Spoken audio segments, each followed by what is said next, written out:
Hi everyone, আসসালামু আলাইকুম। আশা করছি সবাই ভালো আছেন। আর এই মুহূর্তে আমি আছি আমাদের মাঠে।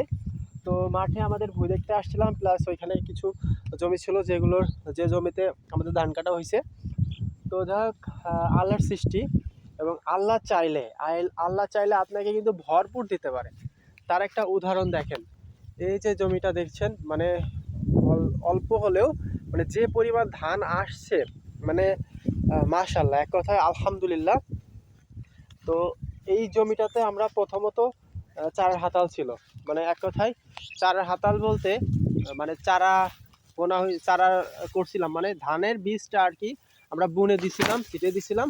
যেখান থেকে অসংখ্য ধানের চারা হয়েছিল, সেই চারাগুলো হচ্ছে আমরা বিভিন্ন জমিতে আর কি লাগাইছিলাম। লাগানোর পরে এই চারার হাতালটিতে আমরা হচ্ছে মানে কিছু সংখ্যক চারা গাছ আবার আমরা এই জমিতে আর কি রোপণ করি। তো লাগানোর পরে মাশাআল্লাহ দেখতে পাচ্ছেন কি সুন্দর ফলন হয়েছে, আলহামদুলিল্লাহ।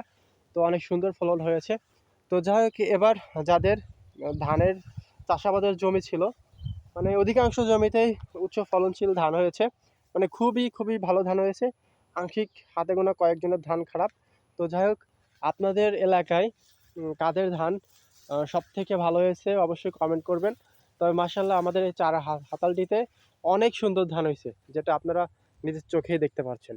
তো ভিডিওটি ভালো লাগলে সবাই লাইক কমেন্ট শেয়ার করবেন। দেখা হবে পরবর্তী কোনো নতুন ভিডিওতে। সে পর্যন্ত ভালো থাকুন, সুস্থ থাকুন। আল্লাহ হাফেজ, আসসালামু আলাইকুম।